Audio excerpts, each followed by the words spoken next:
a sweet, unsuspecting little girl was happily pedaling her bicycle in lazy loops around the family home. Her mother, busy preparing lunch inside, stepped out to check on her, only to find the yard eerily empty. Emily was gone. No scream, no sound, no sign of struggle, just silence.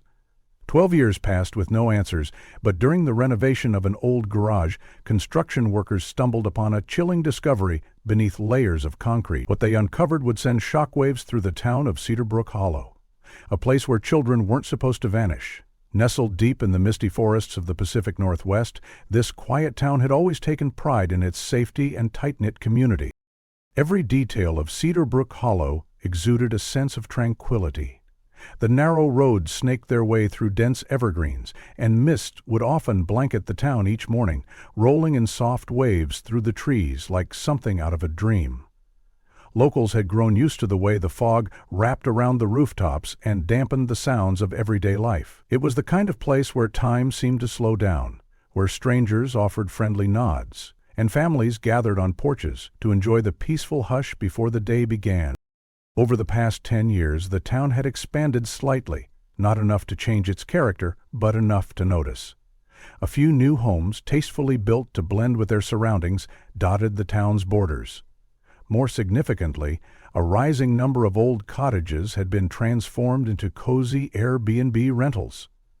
As remote work became more common, urban dwellers increasingly sought refuge in the serenity of Cedar Brook's wooded charm. These temporary residents often praised the town's beauty and sense of calm, unaware of the mystery that had haunted it for over a decade.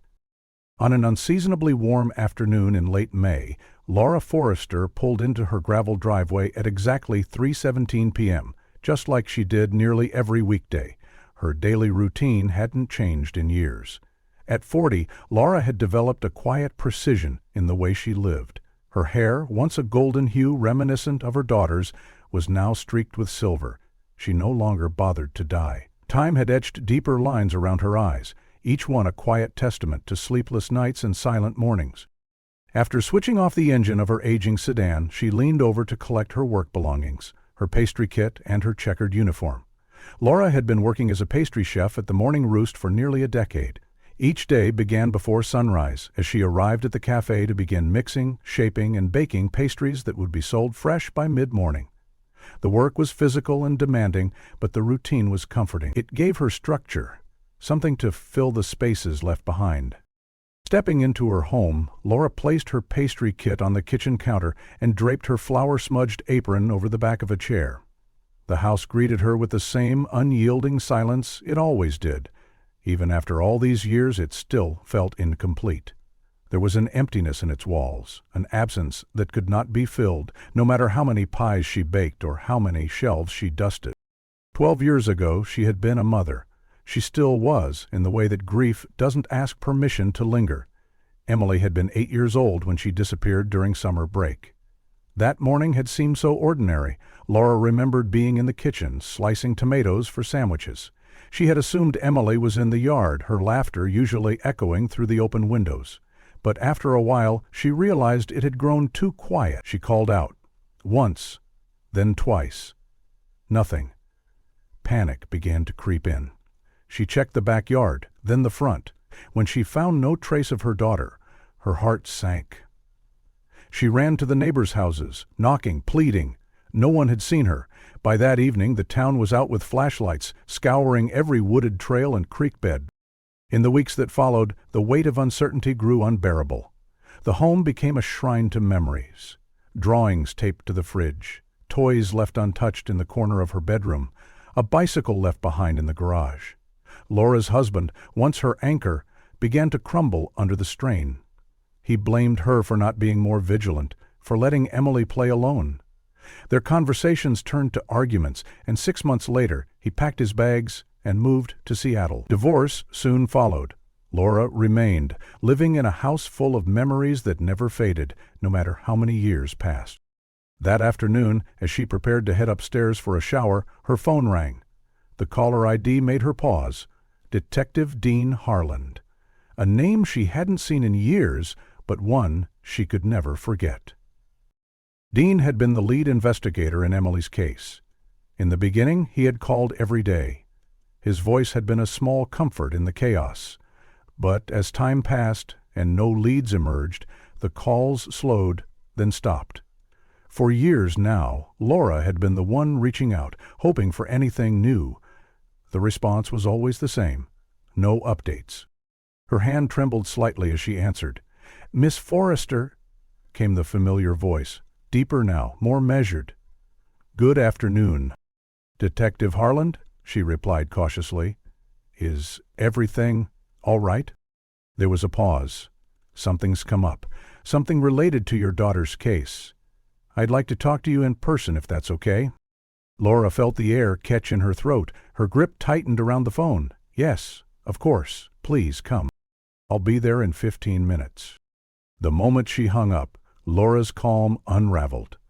She paced the living room, adjusting already straightened cushions, rearranging coasters on the coffee table, and wiping down a spotless counter. Her mind raced. What could it be? Had they finally found her? Was it her remains? A confession? A clue? When the patrol car pulled up outside, Laura was already waiting by the door. Detective Harland stepped out, older than she remembered.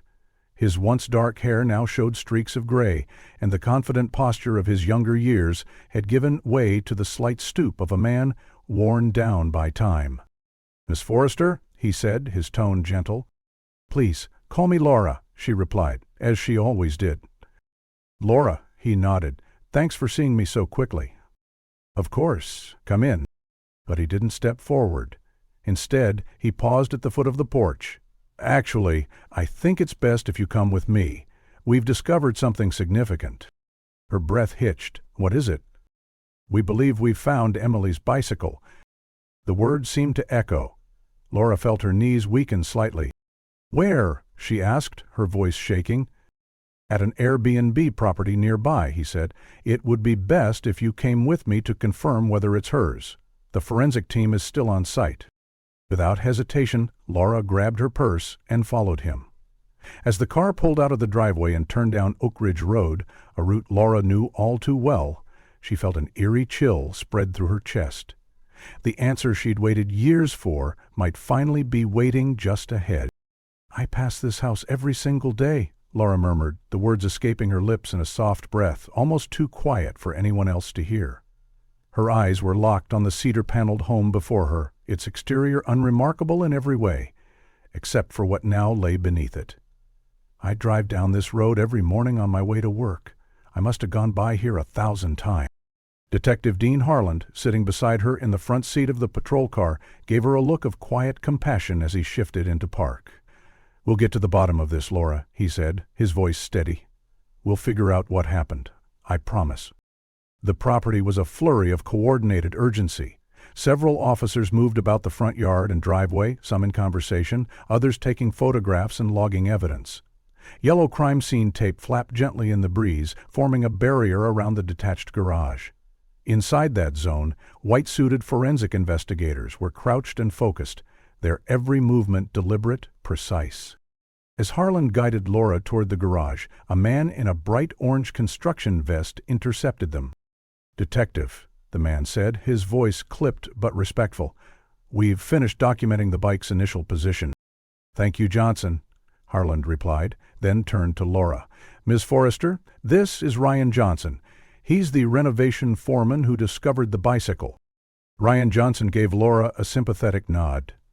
"Ma'am, we were breaking up the old concrete slab to install new plumbing lines and prep the space for a full remodel when we hit something solid. At first, we thought it was just some debris left from a prior build, until we saw the handlebars. The whole bike was completely encased." Laura followed them into the garage. The air inside was cooler and damp, tinged with the sharp scent of disturbed earth and dust. A large section of the floor had been jackhammered away, exposing a dark pit about 3 feet deep. Layers of gravel, soil, and shattered concrete revealed something unmistakable nestled at the bottom.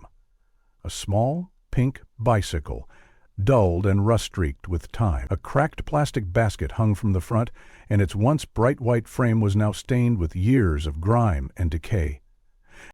Even in its ruined state, Laura knew it instantly.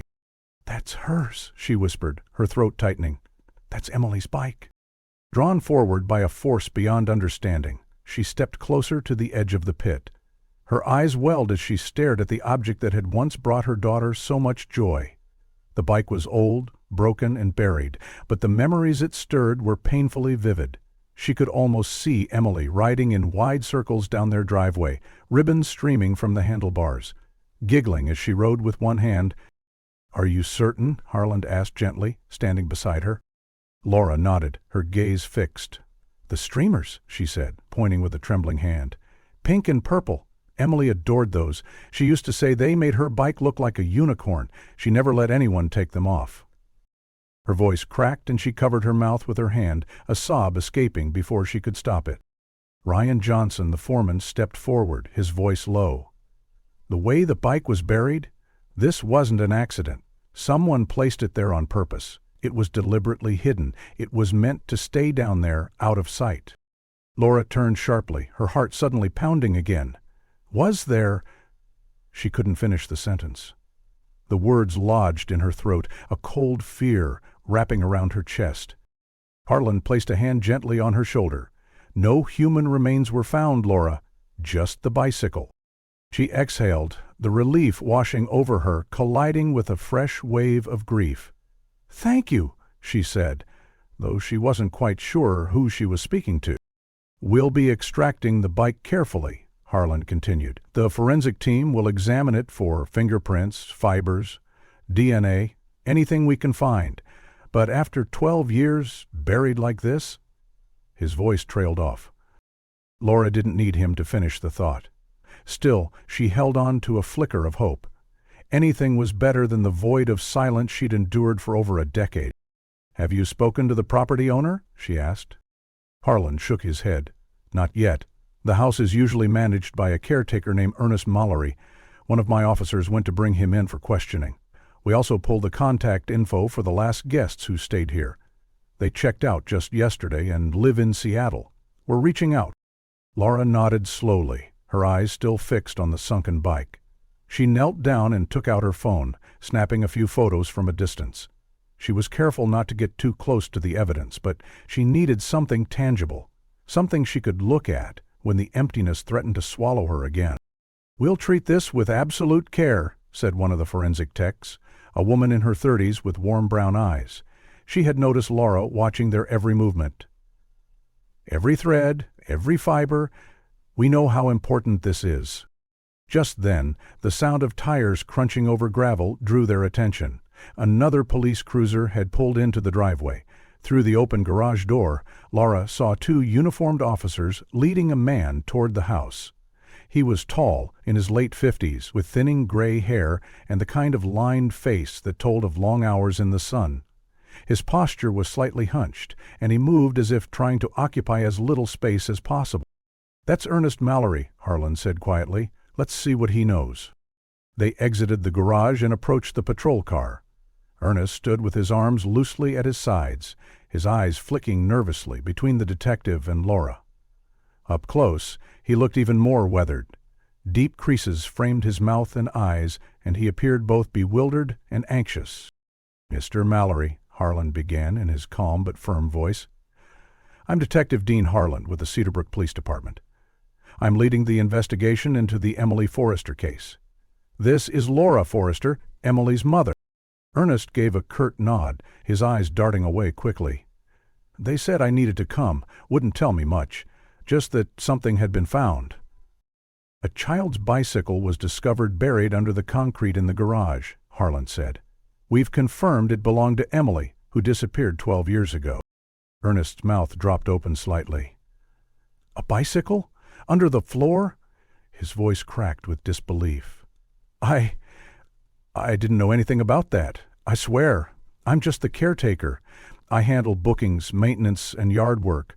I don't know anything about what's under the garage." "When did you start working here?" Harland asked. "About 10 years ago," Ernest replied, swallowing hard, "after the owner decided to rent the place on Airbnb. I've been handling it ever since." "And who owns the property?" "Vance Holloway," Ernest said, shifting his weight uneasily. "He lives overseas, Zurich, Switzerland, Has for years now. Comes back maybe once or twice a year to check on the place, but otherwise he leaves everything to me. Says he trusts me." Harlan didn't look away, holding Ernest's gaze firmly. "And when was the last time Mr. Holloway was here in person?" Ernest paused, thinking. "Last fall, maybe October. He stayed for about a week. I brought him groceries, like I always do. He mentioned something about fixing up the garage, wanted it modernized for long-term guests." Laura stood silently, absorbing every word. The name Vance Holloway didn't mean anything to him, at least not yet. But something about this buried bike, this hidden clue that had been right under everyone's nose for so long, it was a crack in the wall. And for the first time in 12 years, she dared to believe the truth might finally come out of the dark. As Detective Harlan continued his careful questioning, his tone shifted, becoming firmer, more direct. "Mr. Mallory, when was the last time any renovations or repairs were done to the garage floor?" Ernest shook his head quickly, as if eager to dispel any suspicion. "Not since I started working here. That would have been 10 years ago, give or take. The house itself was built about 13 years ago, right before Mr. Holloway moved in. He lived here a couple of years before relocating to Europe." Laura stood nearby, silently observing. She studied Ernest's movements, the way he avoided eye contact for too long, how his eyes kept flicking back toward the garage like it was a weight pressing against him. His nervous fidgeting could have been due to the seriousness of the situation, but something about it struck her as off. Too jittery, too rehearsed.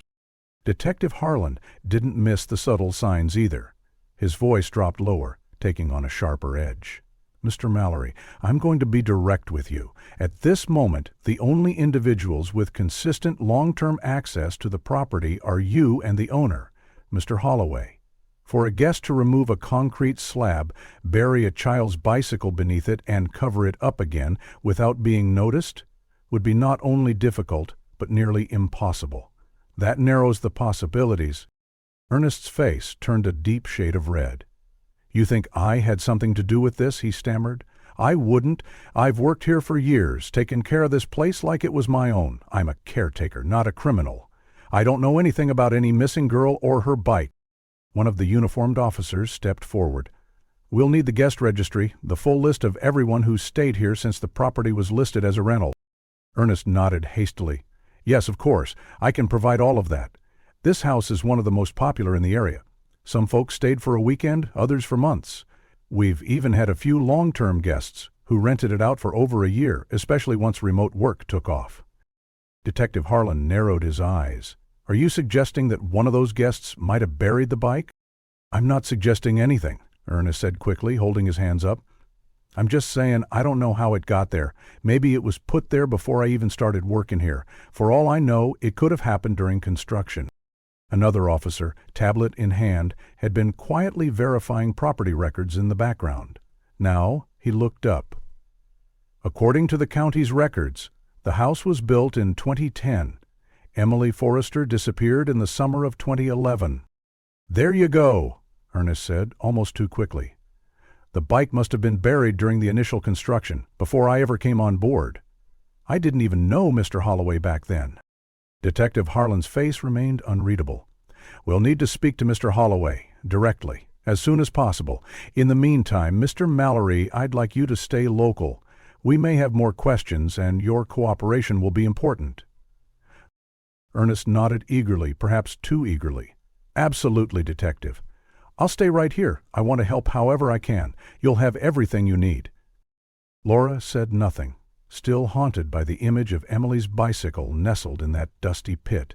She watched as Harlan turned to his officers and instructed them to begin international outreach to locate and speak with Vance Holloway in Zurich. They would be coordinating with Swiss authorities, making arrangements for formal questioning if necessary. The entire property would be combed through from top to bottom, and every guest who had ever stayed there would be contacted. Turning back to Laura, Harlan spoke more gently now. "We've already issued a statement to the local press about the discovery. They'll be showing up soon. News crews, reporters. Would you like to say anything to them?" Laura didn't hesitate. She shook her head, her expression grim. "No. I'm not ready. This is already too much." "I understand," Harlan said, his voice softening. "We'll have an officer drive you home and keep you updated on everything we find." As Laura was escorted back to the patrol car, she glanced once more at the garage. Yellow tape fluttered in the wind. Forensic technicians continued their work with practiced precision. At the edge of the property, news vans were already beginning to arrive, their bright logos and tall antennas piercing the peaceful skyline of Cedar Brook Hollow. Camera operators unloaded equipment. Reporters spoke urgently into phones. Laura turned away. The image of that rusted pink bicycle had rekindled something she hadn't felt in years. A fragile hope. It burned faintly in her chest, like the first embers of a long-dead fire. But with hope came fear. Fear of disappointment. Fear of reopening wounds that had never fully healed.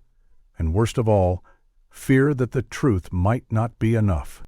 During the ride home, Laura sat silently, staring out the window at the tree-lined roads she knew by heart. Each turn felt different now. Every front porch and shaded driveway seemed touched by a deeper shadow. Somewhere in this quiet, familiar town, someone knew what had happened to her daughter. And for the first time in 12 years, Laura believed that the answers might actually come to light. Back at her home, she thanked the officer for the ride and stepped inside without speaking. She climbed the stairs slowly, her thoughts racing. She changed out of her work clothes, letting the black and white checkered uniform fall to the floor, and pulled on a soft pair of sweatpants and an old college sweatshirt. Then she padded barefoot to the room at the end of the hall, her home office. This room had once been Emily's bedroom.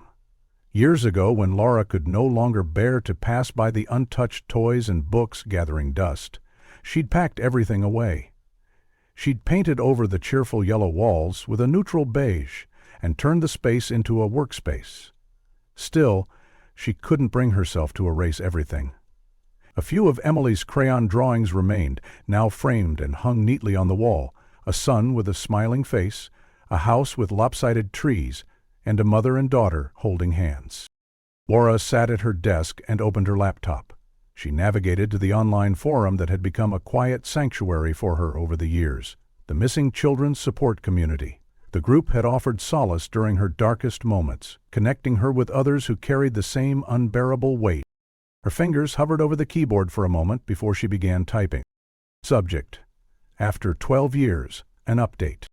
Message: Today the police found Emily's bicycle. It was buried under concrete in the garage of an Airbnb rental here in town. I drive past that house every single day on my way to work.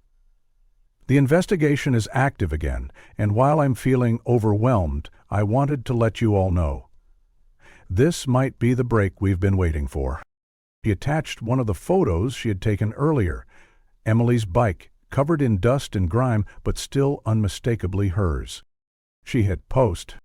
Within seconds, messages began pouring in, words of support, prayers, encouragement.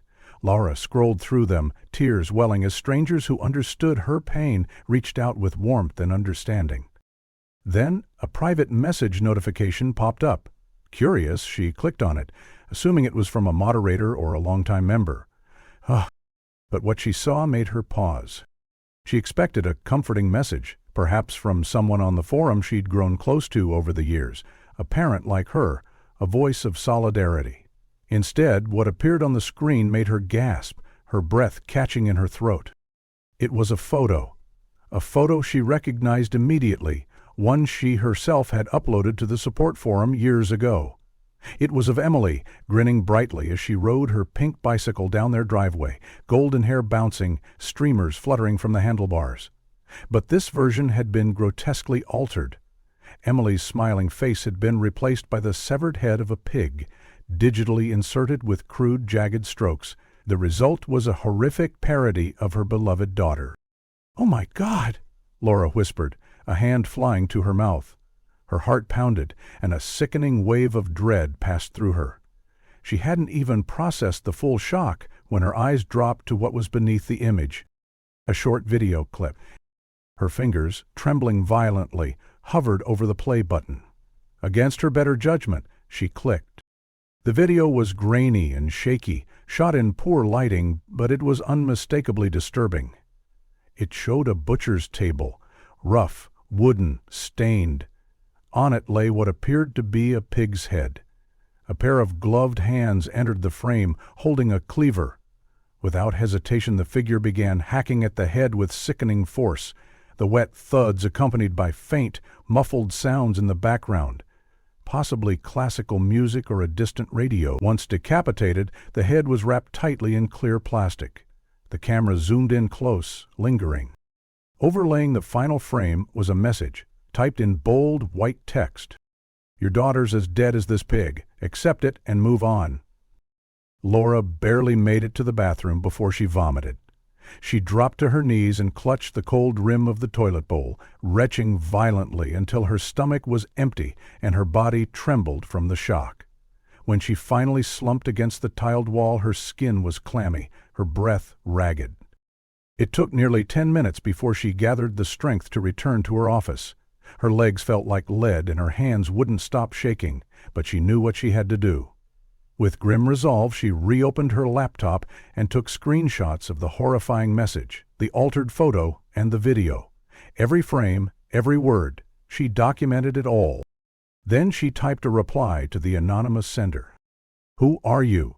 If you have the courage to send this filth, then have the courage to reveal yourself. Who does this to a mother who's already suffered for 12 years? She clicked the sender's profile name, hoping for some clue, but the account was bare.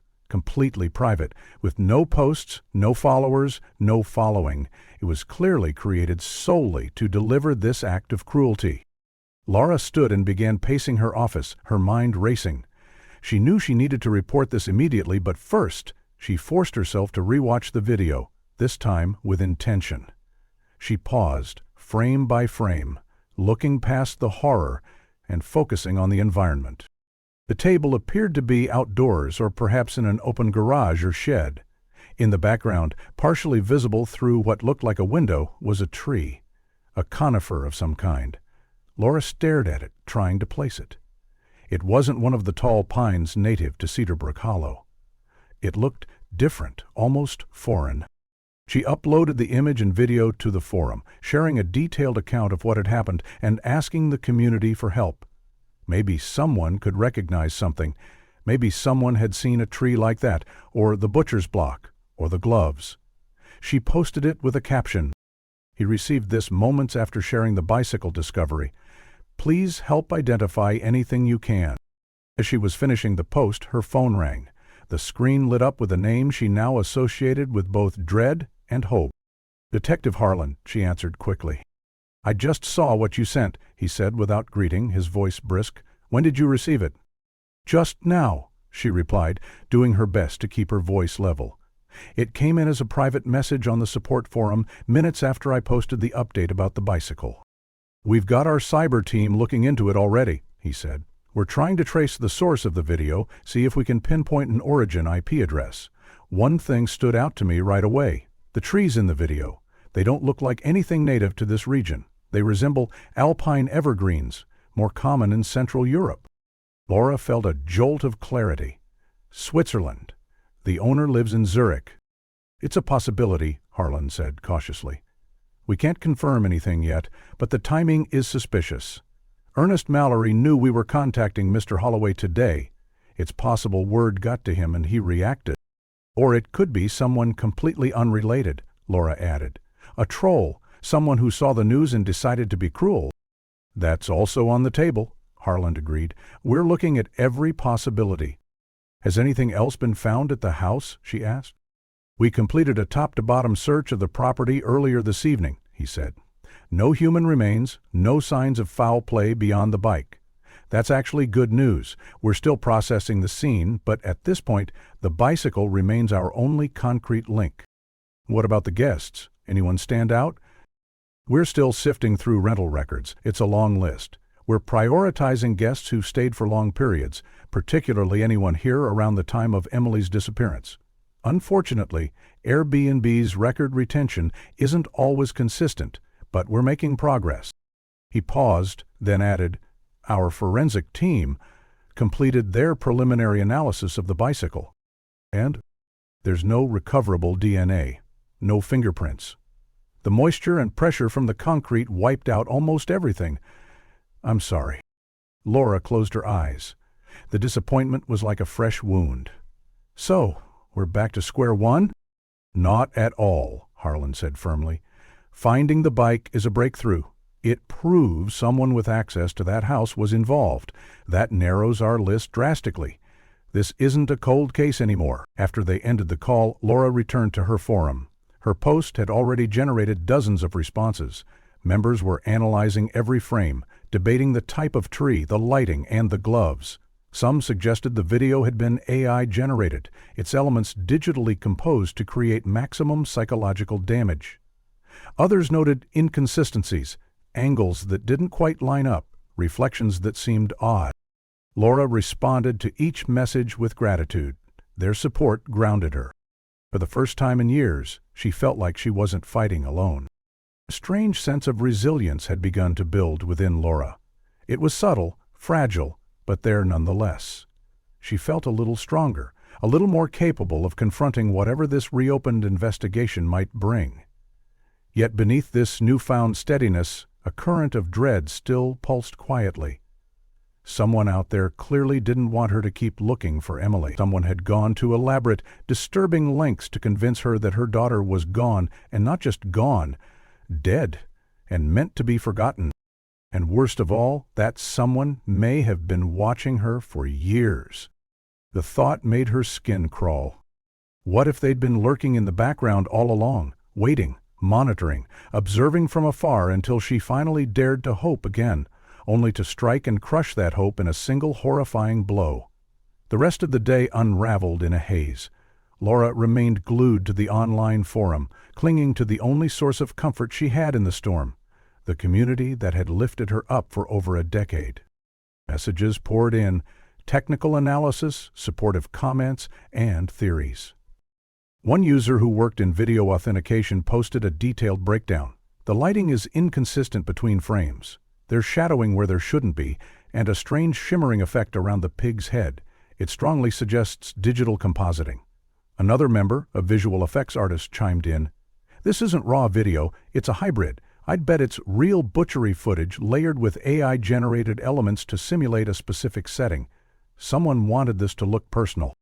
Laura absorbed every word.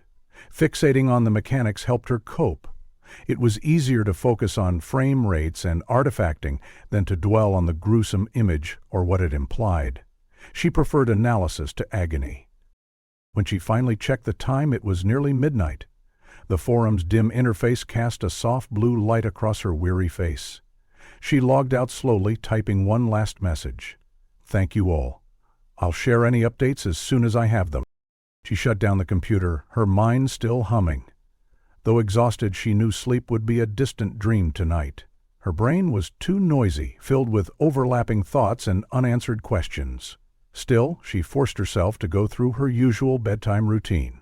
She washed her face, brushed her teeth, and changed into her pajamas. Mechanically, she moved from task to task, as if pretending that normalcy might lull her into rest. But in bed, sleep remained elusive. She lay on her back, staring at the ceiling as beams of car headlights slipped across it intermittently. The images circled her thoughts. The pink bicycle half submerged in concrete, the grotesque pig-headed photo, the haunting video, Ernest Mallory's unease, the property owner in Switzerland, and the perfectly timed message that had shattered her night. None of it could be a coincidence. She tossed and turned, searching for a comfortable position that would never come. Her mind fixated on a question that refused to be silenced. Why? Why would someone torment a grieving mother? Why now? What purpose did the message serve? Was it simply cruelty, or a calculated attempt to scare her off? And then there was the final line, "Just accept it and live with it." It echoed in her mind like a taunt. Was it merely suggesting that Emily was dead and gone? Or was it a warning, a signal to stop, now that the truth was inching closer? The hours crept past. Her bedside clock glowed persistently. 1:17 IEM, then 2:42, then 3:28, 3:28. At 4:00 a.m., Laura gave up. "Is she ridiculous?" she muttered aloud. Throwing the covers aside, she sat up and flicked on the lamp. If she couldn't sleep, she might as well put the hours to use. She dressed quickly in a pair of black jeans and a soft green sweater, tying her hair back into a loose ponytail. Then she gathered her pastry utensil box, her chef's uniform, and her purse. It wasn't unusual for her to arrive early at the bakery, though 4 o'clock IEM was a bit much, even for her. Still, Marge, the owner of the Morning Roost, had given her a key to the back door years ago, trusting her implicitly. "The ovens don't care what time it is," Marge had once said, "and neither do I. Just make sure the pastries are good." The bakery had become Laura's sanctuary after Emily vanished. There was something almost spiritual in the quiet rhythm of baking. The measuring, kneading, mixing, and watching raw ingredients transform into something warm and nourishing. Creating something beautiful in the midst of so much loss had helped keep her sane. She loaded her things into the car and backed out of the driveway, the tires crunching softly over gravel. Cedar Brook Hollow was asleep, blanketed in the stillness of early morning. Only the occasional street lamp cast pools of golden light onto the road. The eastern sky was beginning to fade from black to slate blue, hinting at dawn. Laura drove slowly, the events of the past 24 hours still rolling through her thoughts like a reel on loop. Maybe by the time her shift ended there would be updates from Harland. An IP address traced, a lead uncovered, something definitive. Anything. As her headlights swept across the empty road, she guided the car along the familiar route toward the bakery. The town was completely silent. Porch lights were off, windows dark. Not even a dog barked in the distance. When she reached the curve in the road that bordered the wooded lot where the infamous Airbnb property sat, her body tensed. She instinctively slowed. That house now represented both devastation and possibility. And that's when she noticed it. A light. Soft, warm, and unmistakably visible through the thicket of trees. It came from one of the second-story windows of the house. Laura's brow furrowed. Harland had assured her the property was sealed off for investigation. No one was supposed to be there. Officers might have been stationed nearby, but they wouldn't be switching interior lights on and off in the middle of the night. Then, as she watched, the light abruptly went out. The window vanished into shadow. Her breath caught. That's odd," she murmured to herself. Acting on instinct, she turned onto the private road that led to the house, her tires crunching quietly over the gravel. She moved slowly, cautious but resolute. Her headlights cut a narrow swath through the darkness. As she rounded the bend in the driveway, something new came into view. A white van was parked beside the house. It wasn't a police vehicle. Laura could tell that instantly. The white van parked beside the house had no department markings, no visible equipment, and no indication it belonged to law enforcement. A chill slid down her spine. Whoever was there didn't have official business. She parked her car a short distance away, pulling into a small clearing off the road. After switching off the engine, she sat in silence for a moment, trying to decide what to do. Her first instinct was to call Detective Harland. But what if this was nothing? What if an officer had simply forgotten to log a visit, or someone was delivering equipment? She didn't want to jump to conclusions or wake the detective unnecessarily. So she made a decision. She'd get a closer look first. Carefully, she opened the car door, easing it shut with the gentlest push to avoid making noise. The air outside was damp and brisk, typical of early mornings in Cedar Brook Hollow. Fog clung to the ground like spilled smoke, muffling her footsteps as she crept toward the property. Sticking to the trees for cover, she moved along the edge of the driveway, her eyes scanning the house for signs of life. As she drew closer, movement caught her attention. A figure emerged from the front of the house, walking briskly toward the van. Even in the low light, Laura recognized the familiar stoop of his shoulders and the hurried gait. It was Ernest Mallory. Her breath caught. The property caretaker. He was carrying something. Large, rectangular, and wrapped in what looked like a dark cloth or tarp. From her distance, she couldn't make out what it was, but the way he held it suggested it was heavy or fragile. He reached the van, opened the back doors, and placed the object inside. As he turned to head back toward the house, Laura's foot shifted slightly on the gravel, sending a soft crunch echoing through the quiet. Ernest froze. "Who's there?" he called out, his voice tight with tension. There was no point in hiding now. Laura stepped into the open. "It's me," she said, walking toward him. "Laura Forrester, Emily's mother." His face was shadowed, but she could see the tension ripple through his posture. He took a half-step backward, glancing over his shoulder at the van. "What are you doing here?" he asked, his tone strained. "It's the middle of the night." "I could ask you the same thing," Laura replied, stopping a few paces away. "I was driving to work and saw a light on. I thought this place was supposed to be sealed off." Ernest shifted his weight from one foot to the other, clearly uncomfortable. "Mr. Holloway asked me to retrieve some documents, insurance papers, property records, things the police might need for their investigation. He got permission for me to collect them." "At 4 in the morning?" Laura raised an eyebrow. "That's a little strange, don't you think?" "It's already morning in Switzerland," Ernest replied quickly. "Mr. Holloway called me as soon as he heard the news. Said it was urgent. I was just following his instructions." He moved slowly toward the driver's side door of the van, as if hoping the conversation would end there. Laura studied him closely. His eyes wouldn't settle on hers. He kept glancing around, never meeting her gaze for more than a second. His hands, she noticed, were trembling. Something wasn't right. "I understand," she said, her voice even. "I'm heading to work anyway." She gestured back toward the road. "No need for me to be here." Ernest gave her a short nod and climbed into the van without another word. She turned and walked back to her car, her steps deliberate, listening closely. She waited until she heard the engine start and the tires roll down the gravel road before sliding into her own vehicle. As soon as the van disappeared into the trees, she grabbed her phone and called Detective Harland. He picked up on the third ring. "Laura, is everything all right?" "I'm not sure," she said, launching into a quick explanation of everything she had just seen. She described the van, the object Ernest loaded, his explanation about documents, and his nervous demeanor. "He said he had permission to enter the house?" Harland asked, his voice hardening. "Yes. He claimed it was to retrieve files for the owner." "That's absolutely false," Harland said, the finality in his tone unmistakable. "No one has permission to be at that house right now, especially not at 4 in the morning.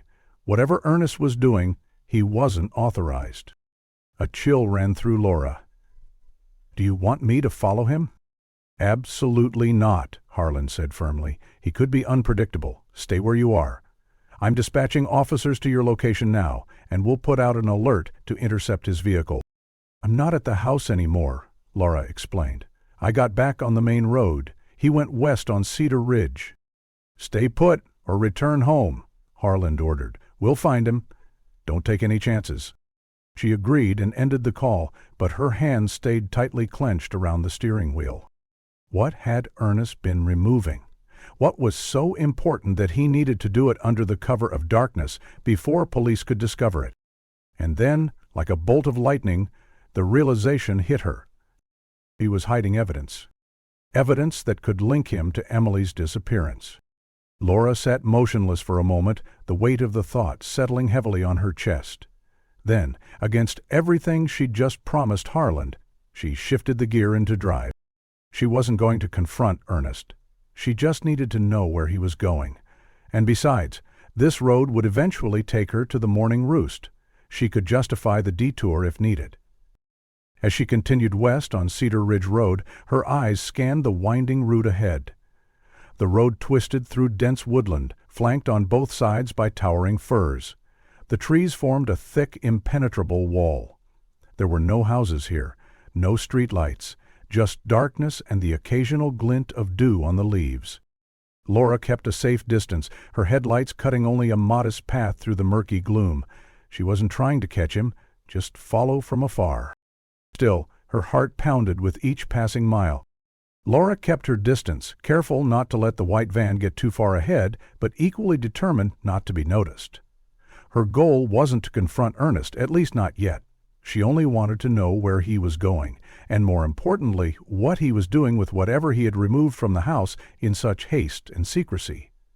As she followed his route, she reached for her phone and pulled up the GPS, double-checking her location and ensuring she hadn't strayed from Cedar Ridge Road. According to the map, the road continued west for several miles, winding gently through the surrounding forest.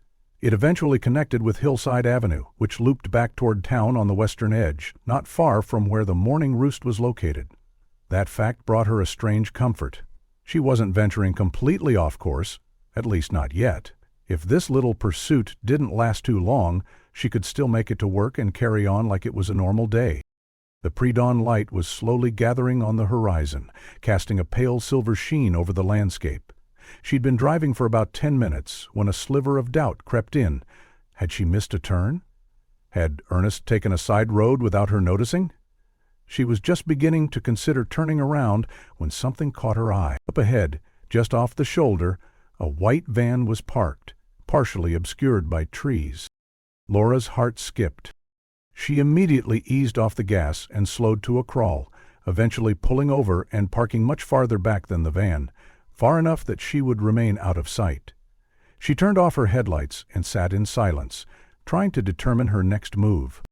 Through the early morning mist and growing light, she could make out the shape of the van. It was definitely Ernest's.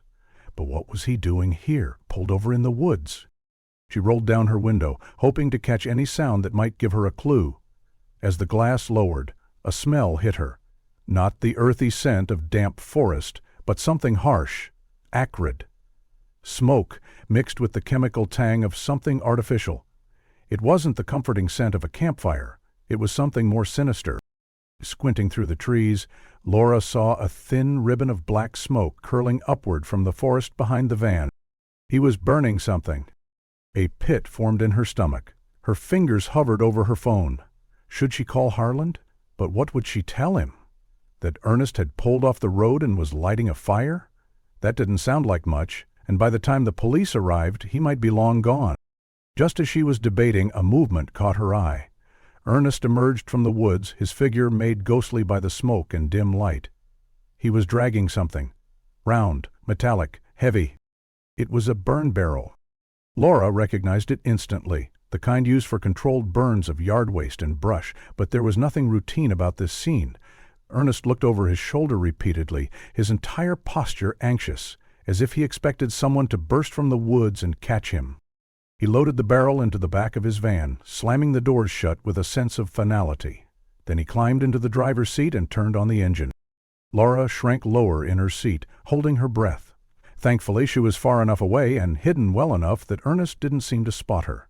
His headlights cut through the haze, and within seconds he was back on the road, continuing west. As soon as he disappeared around the bend, Laura started her engine and followed, this time maintaining even greater distance. She quickly tried to call Detective Harland, but her signal was weak. Only one bar flickered at the top of her phone's screen. He answered, but his voice was broken and crackling. "Laura, here. Where?" "Ernest stopped in the woods," she shouted into the phone. "He was burning something in a barrel. He just left. He's heading west on Cedar Ridge again." The response came in pieces. "Don't. Follow. Dangerous. Police. Coming. Coming." "I can't hear you," she cried. "I'll call again when I have a better signal." She hung up, frustrated, but her resolve remained firm. She wasn't letting Ernest out of her sight. Whatever he was doing, it was suspicious, and timed too precisely after the discovery of Emily's bicycle to be a coincidence. As the road continued through dense woodland, Laura spotted his van again, this time slowing down. He turned onto a narrow road barely wider than a driveway. Laura kept driving past, not wanting to alert him, then pulled over when she was out of sight. She checked her GPS and saw the name of the side road, Whispering Pines Lane. According to the map, it was a dead-end cul-de-sac with only a handful of homes nestled deep among the trees.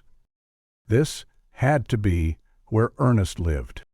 Laura waited a few minutes to ensure he didn't double back, then carefully turned onto the lane, keeping her headlights dim and moving at a crawl.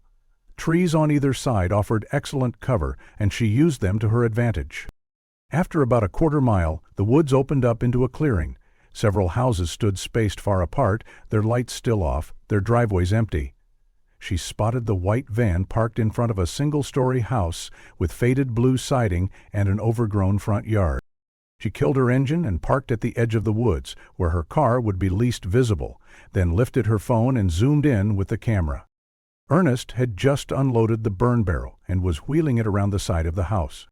She watched closely. When he returned, it was with something unexpected. A trolley. A fire-red cart that looked more like it belonged in a warehouse than a residential home. It was the kind of equipment used to transport heavy items, usually in industrial settings. He pushed the cart to the van, its doors still open, and began loading something onto it. From her distance, Laura couldn't make out what the item was, but it was large and heavy. He strained to lift it. Whatever it was, it hadn't come from the house. Laura's breath caught. Her instincts screamed. What was he transporting? Why did he need a burn barrel and industrial equipment? She snapped several photos on her phone, zooming and adjusting angles. She had enough to go to Harland. She just needed a better signal. Then, quietly, she turned off her screen and lowered the phone, never taking her eyes off the man who might finally lead her to the truth. After placing the red fire trolley beside the van, Ernest wheeled it back toward his house. Then he disappeared inside, leaving Laura alone with her thoughts. Minutes passed. She glanced again at her phone. The signal still hovered at a weak single bar. Desperate to alert someone, she dialed Detective Harland anyway. "Detective, I'm on Whispering Pines Lane," she said clearly as soon as he answered. "Ernest lives here. He's brought the burn barrel to his house, and now he's moving heavy items with some kind of industrial fire trolley. I don't know what he's transporting, but it's urgent." This time, the detective's voice came through with better clarity. "Laura, listen to me. This is dangerous. You need to leave that area immediately. Officers are en route, but it's going to take time for them to reach your location. Do not approach him. Do not approach the property." "I won't," Laura promised, though the urge to stay put was fierce. "I'm in my car, hidden well, I understand." There was a pause on the line, and Harland's tone softened slightly. "Your safety is our top priority. Please, start heading back toward town. We'll take it from here." Laura hesitated. She was torn between following Harland's instructions and her desire to see what Ernest was doing. Her instinct screamed that this was important, that whatever Ernest was hiding might finally lead her to the truth. But before she could decide, she spotted movement again. Ernest emerged from his house, pushing the trolley back toward the van. This time, Laura kept her gaze locked on him. His movements were awkward, strained. Whatever he was handling was heavy. She couldn't see exactly what it was from her vantage point, but the effort he was exerting was visible. He bent and strained as he transferred the object from the trolley into the van. Once he finished, he didn't close the doors. Instead, he wheeled the empty trolley back toward the house. Laura fumbled for her phone and snapped several photos. The morning light was still dim, making the images grainy, but she captured every step. "Why would he be doing this now?" she whispered. "Why would he need a fire trolley? Unless he was hiding something." After several long minutes, Ernest reappeared once again, pushing the trolley for a third time. He struggled with it, as before, then loaded yet another heavy object into the back of the van. Laura watched, heart pounding. This was no ordinary errand. "This is the third trip," she thought aloud. When he was done, he loaded the trolley itself into the van and slammed the rear doors closed. Then he climbed into the driver's seat. Laura checked her signal again. 2 bars now. She immediately called Harland. "Detective, he's back at the van," she said, voice low. "He's made 3 trips and loaded something heavy each time. Now he's getting ready to leave." "Where exactly are you right now?" Harland asked, the urgency in his voice rising. "Still on Whispering Pines Lane, parked at the edge of the woods. He can't see me. But he's getting into the van now. He's about to pull out." "We're almost there," Harland replied. "Can you tell what direction he's heading without being seen?" "Yes. There's only one way out. He has to pass me." Laura ducked low in her seat as the van drove past. She held her breath, praying Ernest wouldn't notice her vehicle nestled in the shadows. He didn't slow, didn't glance her way. "He's heading back toward Cedar Ridge Road," she whispered into the phone. At that exact moment, she saw the flashing lights of several police cruisers approaching. No sirens, just lights cutting through the darkness like lightning. The first cruiser slowed at the intersection with Whispering Pines. Laura spotted Harland inside, speaking urgently into his radio. The other vehicles roared past, picking up speed. They were going after Ernest. Laura started her engine and pulled onto the road, maintaining a respectful distance behind the flashing lights. The convoy of cruisers took the same winding road Ernest had just driven down. As she rounded a curve, she saw the police had already established a blockade. Ernest's van was boxed in by multiple squad cars, front and back. The flashing red and blue lights cast strange shadows across the trees, bathing the entire scene in eerie colors. Officers had their weapons drawn and were calling out instructions. "Step out of the vehicle. Hands where we can see them." Laura parked farther down the road, out of the way, and got out of her car, watching from a distance. Ernest stepped out slowly, arms raised. His face looked pale, defeated, and resigned. He didn't resist as officers moved in, cuffed him, and read him his rights. 2 officers remained with Ernest, while another team moved to the back of the van. With gloved hands, they opened the doors. Laura couldn't see inside, but she could see their expressions. Shock. One officer immediately spoke into his radio, another ran to a cruiser and popped the trunk, pulling out additional equipment. Within minutes, an ambulance arrived. Its lights joined the chaotic display, red and white flickering across the leaves like fireflies. Laura's heart raced. She couldn't stay in the car anymore. She approached the scene. A uniformed officer stepped forward, motioning for her to stay back, but Harland spotted her and waved her through. "What did you find?" she asked, her voice barely steady. The detective's face was grave. "Laura," he said softly, "you should prepare yourself." He led her toward the rear of the van. Officers were carefully lowering black body bags from the vehicle, one by one. There were 3. Each one appeared to contain a human form. Laura felt the world tilt. But before the darkness could swallow her, Harland placed a hand gently on her arm. "They're alive," he said quickly, seeing the horror in her eyes. "All 3 of them. They're alive." "They may appear to be heavily sedated," one of the paramedics confirmed, "but they're breathing." Laura stood frozen, staring at the black body bags, unable to fully comprehend what she was witnessing. Her heart pounded in her ears. Her brain screamed with questions. Could it be? After 12 years of wondering, hoping, and fearing the worst, was Emily really inside one of those bags? Alive? Laura's voice cracked, is one of them Emily? Before Detective Harland could answer, one of the EMTs gently unzipped the first body bag. The zipper's sound echoed like thunder in Laura's ears. Inside lay a young woman, pale, her features still and serene under the soft light of dawn. Her hair was light blonde, matted in places, but unmistakably familiar. The face was not that of an 8-year-old girl. It was older, more defined. An adult's face. But as Laura looked closer, she knew. She didn't need confirmation. The shape of the nose, the curve of the lips, and the faint scar above her left eyebrow. There was no doubt. "Emily," Laura whispered. Her knees buckled, and she would have collapsed if Harlan hadn't stepped forward, catching her by the arm and steadying her. "We need to get them to the hospital immediately," one of the paramedics called out. "They're stable but heavily drugged." Laura could only nod, watching in stunned silence as the paramedics transferred the 3 women from the body bags onto stretchers. All 3 were unconscious, but breathing. Alive. Across the road, Ernest stood between 2 officers, his wrists shackled in front of him. When his eyes met Laura's, his expression twisted with fury. He sneered, the rage radiating off of him like heat. "You should have accepted it," he shouted, his voice raw and venomous. "She's dead to me. She would have been dead to you too if you hadn't interfered." Laura stepped forward, her entire body trembling, not with fear, but with fury. "How could you?" she demanded, her voice fierce and sharp. "She was just a child. How could you take her from me, from everyone?" "She was nothing." Ernest spat on the ground, his eyes wild with unrepentant hate. "You should have just lived with it."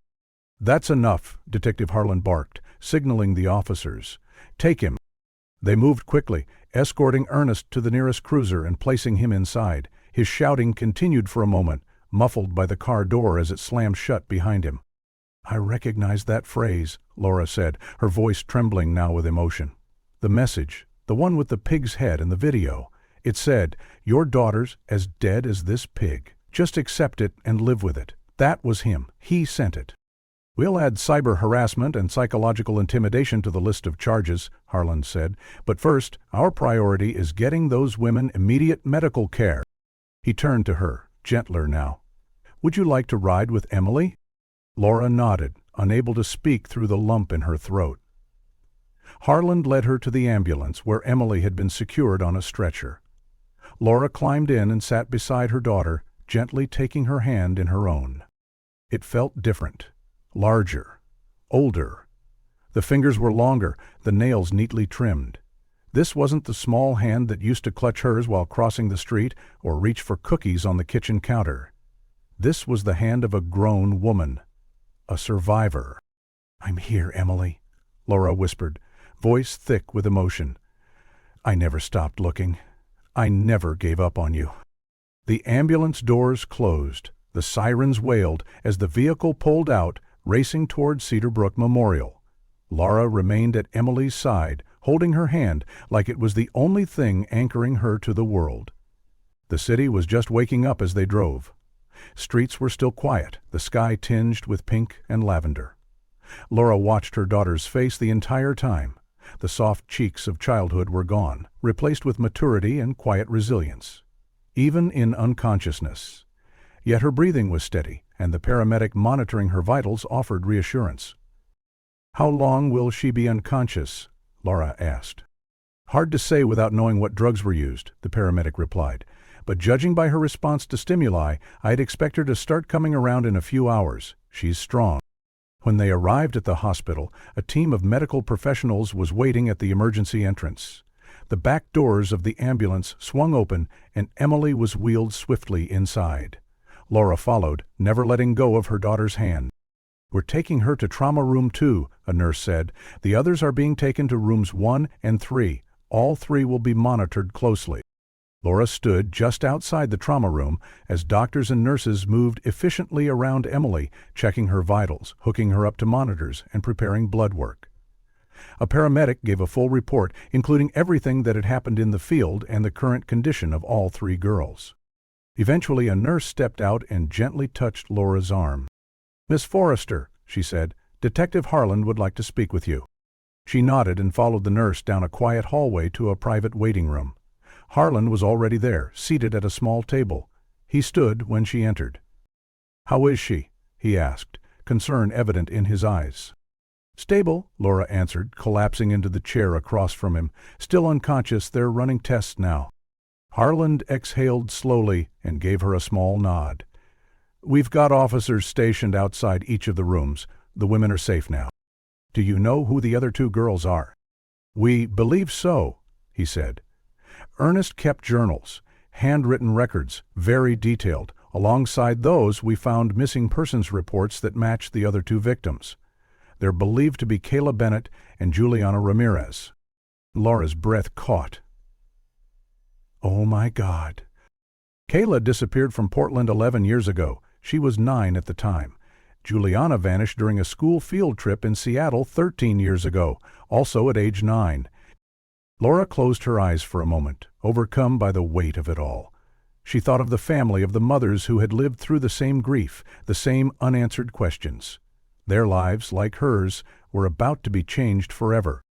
"What about Ernest?" she asked softly. Harland's jaw tightened.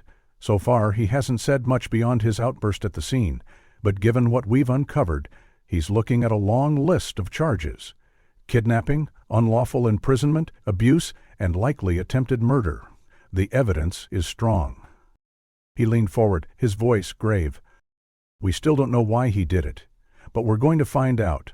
We're going to uncover every detail." Laura nodded slowly, her eyes burning with tears that refused to fall. "For now," she said quietly, "I just want to be with my daughter." "He's invoked his right to an attorney," Detective Harland began, his tone grim. "But we've already recovered a substantial amount of evidence from his home. Journals, photographs, handwritten records. He documented nearly everything about the girls' development, tracking their height, weight, and even noting down conversations and daily habits. It's disturbing." Laura's face went pale. Why would he do that? He created some warped illusion, Harlan continued, some twisted fantasy where he viewed himself not as their captor, but as their caretaker. As if he believed he was raising them, protecting them, even though he was the very reason they needed protection. The thought sickened Laura. But how? How did he keep them hidden for all these years? No one ever visited his home? No one noticed? Harlan shook his head. From what we've learned, Ernest was a recluse. The house has a storm bunker beneath it. He had it fully converted into a soundproof underground living space. Reinforced walls, heavy doors, and disguised entrances. When visitors came, which was rare, he kept the girls locked down there. There was virtually no chance anyone would stumble upon them accidentally. Laura shuddered, imagining her daughter and the two other young women confined underground, unable to speak above a whisper, living out their childhoods in darkness and captivity. We also recovered his laptop, Harlan added. Our digital forensics team confirmed he was the one who sent you that grotesque photo and the disturbing video. He created a temporary email account and social media alias specifically for that purpose. He used AI tools to alter the footage, just like the forum experts suggested. The pig's head, the setting, the lighting, all designed to throw suspicion off himself. He wanted you to believe Emily was dead. He wanted to crush your hope. Laura's breath caught in her throat. He tried to make it seem like it came from Europe, to blame the property owner in Switzerland. Exactly. We've already spoken with Swiss authorities. Mr. Holloway, the owner, has cooperated fully.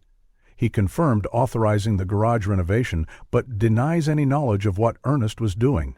For now, there's no evidence linking him to the abductions, but we'll keep digging. As Harlan spoke, a doctor entered the waiting room, a clipboard in one hand and a calm, professional demeanor. Miss Forrester? The doctor asked. I'm Dr. Patel. I've completed my initial examination of your daughter. Laura stood up so quickly that her chair scraped the floor. Is she awake? Can I see her? Not yet, Dr. Patel replied, his voice gentle. But she's beginning to show signs of emerging from sedation. Her vital signs are stable. Physically, she's in surprisingly good condition, given the circumstances. She's underweight and dehydrated, but not critically. We discovered a few healed fractures in her left arm and right ankle, injuries from years past, but no recent trauma. Laura's voice quivered. And was there... She couldn't finish the question. Dr. Patel understood. We found no signs of sexual assault or abuse, he said quietly. Based on early interviews with the other two women, Ernest never harmed them in that way. He controlled them through psychological manipulation, treated them as children under his care. It was a warped form of delusional parenting, but it appears he never crossed that specific boundary. A wave of emotion surged through Laura. Relief, pain, anger, all tangled together. It was a small comfort, knowing Emily hadn't suffered that particular violation, but the psychological toll? That would take a lifetime to heal. When can I see her? She asked. You can go in now if you'd like. We've moved her to a private room. A familiar presence might help as she comes out of sedation. I need to be with her, Laura said immediately, turning to Harlan. Of course, he said. We'll need to get statements from all three women when they're ready, but that can wait. Right now, just be her mother. Laura followed Dr. Patel down a quiet hospital corridor. A uniformed officer stood outside the door to room 304. Inside, Emily lay connected to monitors, her breathing even, her eyes closed, her face calm. Laura pulled a chair up beside the bed and sat down, gently taking her daughter's hand. It was warm. Real. Laura had imagined this moment for so long, but nothing had prepared her for the surge of love and grief that filled her chest. I'm here, sweetheart, she whispered. You're safe now. It's over. Time passed slowly. The clock on the wall ticked through the minutes as Laura sat at Emily's bedside, occasionally speaking softly, but mostly just watching her breathe. Around 8:00 a.m. she noticed Emily's eyelids twitching, then flutter. Laura leaned closer. Emily, she said gently, can you hear me? The girl's eyes opened, first unfocused, then sharpening as she tried to make sense of the room around her. Her gaze settled on Laura, and for a brief moment there was only confusion, then recognition. "Mom?" Her voice was hoarse, barely audible. Laura's eyes filled with tears. "Yes, sweetheart, it's me." Emily blinked several times, her lips trembling. "Where am I? Where's Ernest?" "You're in the hospital," Laura said, squeezing her hand. "You're safe. Ernest has been arrested. He can't hurt you anymore." Emily stared at her mother, searching her face for signs of truth. I thought I'd never see you again." Laura nodded through her tears. "I never stopped looking. Not once." Just then a nurse entered, saw that Emily was awake, and quickly went to notify the staff. Moments later, Dr. Patel returned with Detective Harland close behind. "Hello, Emily," Dr. Patel said softly. "I'm Dr. Patel. You're in Cedar Brook Memorial Hospital. How are you feeling?" "Dizzy, tired, but okay, I think," Emily murmured. "That's perfectly normal," he assured her. "The sedatives are still in your system. We'll be monitoring everything and helping you recover." Harland stepped forward. "Emily, I'm Detective Harland. You don't have to talk about anything right now, but when you're ready, we'd like to ask you a few questions." Emily nodded slowly. "Are Kayla and Jules here too?" "They are," Harland replied. "They're still unconscious but stable. The doctors expect them to recover." Emily's shoulders eased. "Good. I promised I'd keep them safe." "You did, sweetheart," Laura said, her voice cracking. "You all kept each other safe. And now, you're home." Dr. Patel glanced at Emily's chart. "She needs rest," he said gently. "But if she's up for it, a few questions now might be helpful." Emily took a breath and nodded. "I want to help. I want him locked up forever." Harland opened a small notebook. "Can you tell us how Ernest took you?" Emily's eyes grew distant, her face clouded by memory. As Emily recounted the events of that fateful day 12 years ago, her voice trembled slightly but remained clear. "It was a warm summer day," she began, "and I was riding my bicycle around the front yard. School had just let out for vacation, and Mom was inside making us lunch." Her eyes flicked to Laura, and Laura gave a soft nod of encouragement. "Ernest drove by in his old truck," Emily continued. "He smiled and waved, said he lived nearby. Then he stopped and told me he had a litter of kittens that had just been born. He said they were in a garage a few blocks away. He offered me a candy bar, too." Laura's chest tightened. The casual cruelty of such manipulation made her physically ill. Her bright, trusting little girl, lured away by one of the oldest tricks in the book. "I said no at first," Emily continued, her voice growing quieter. "But he told me it was okay to bring my bike, that we'd just look for a minute. I really wanted to see those kittens." Laura's heart shattered all over again. She could picture the innocence in Emily's eyes, the childlike belief in kindness that Ernest had so ruthlessly exploited. "But there were no kittens," Emily said, her tone hardening. "He took me to that empty house. It must have been the Airbnb before it was finished. He gave me something to drink. It tasted weird, but I was hot and thirsty, and then everything got blurry. I got so sleepy." Detective Harland leaned forward, his pen moving steadily over his notebook. "And then he brought you to his house?" Emily nodded. "Yes, there's a bunker underneath. That's where I woke up. Kayla was already there. Jules came later. He told us there had been a war, that everyone outside was dead. He said our parents were gone, and we were safe with him." Her voice, though strained, carried a strength that had clearly been forged through years of hardship. "But we figured out he was lying. Sometimes he left newspapers around, and we could tell the world was still out there. We stopped believing him." Laura sat silent, tears falling freely down her cheeks. She was in awe of her daughter's resilience, of the quiet courage she had shown for over a decade. "Did he ever say why he took you?" Harland asked gently. Emily looked down. "He thought he was saving us, that our parents didn't deserve us. He said we were neglected, left alone too often. He said he was the only one who truly cared." She looked up at her mother, and the sorrow in her eyes pierced Laura's soul. "But I knew that wasn't true about you, Mom. I knew you loved me." Laura reached out and took her daughter's hand, unable to speak through the lump in her throat. "We've been reviewing Ernest's journals," Harland interjected, turning to Laura. "They give insight into his mindset. He truly believed he was rescuing girls from families he judged to be inattentive. In Emily's case, he wrote that he'd observed her outside alone several times before acting." "I was baking cookies," Laura whispered. "I had the front window open. I could see the yard. I just turned away to check the oven." "This was not your fault," Harlan said firmly. "You need to hear that. People like Ernest exploit normal moments of life. You couldn't have predicted this. No one could." He paused, his expression darkening. "But it gets worse. According to his recent entries, and corroborated by his computer files, Ernest had begun planning to move all 3 girls out of state, possibly even out of the country. He had ties to an online trafficking ring. It seems he was preparing to sell them." Laura's gasp was sharp and immediate. Her free hand flew to her mouth. Emily gripped her other hand tightly, knuckles white. "He was losing control," Harlan continued.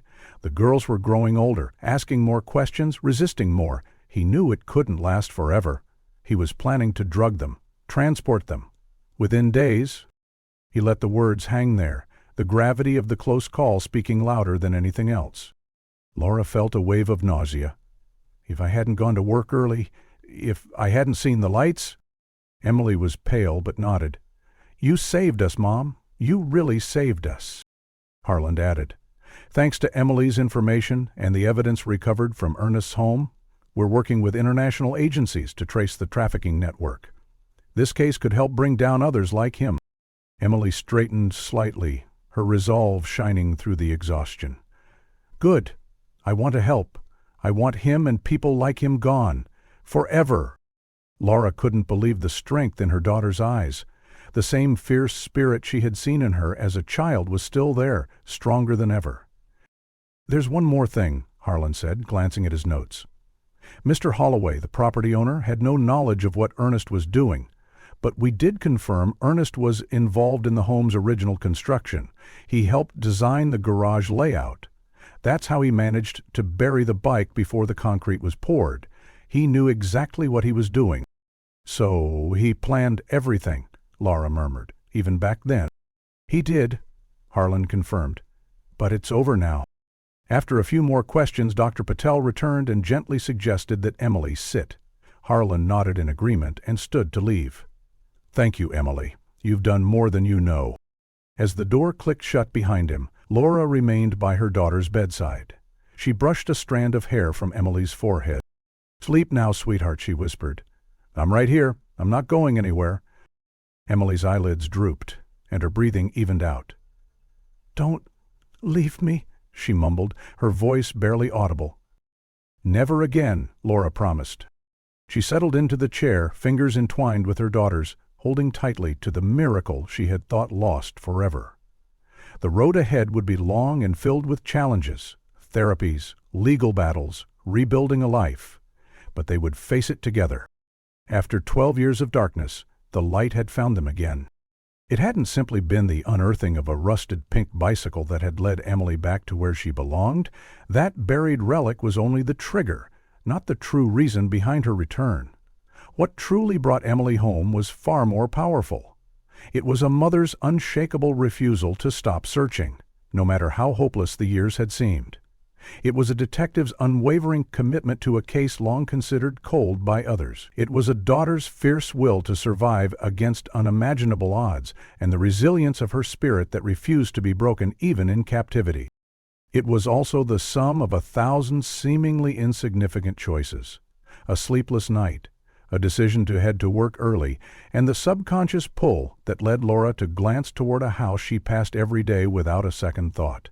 Those tiny, instinctive acts intersected at a precise moment in time, aligning with a force that felt greater than coincidence. Some might chalk it up to fate or luck, but Laura believed otherwise. She saw it as the universe finally correcting an unbearable injustice. Whatever power had guided her, she embraced it with full gratitude. After 12 long years shrouded in heartbreak and darkness, they had found their way back together into the light.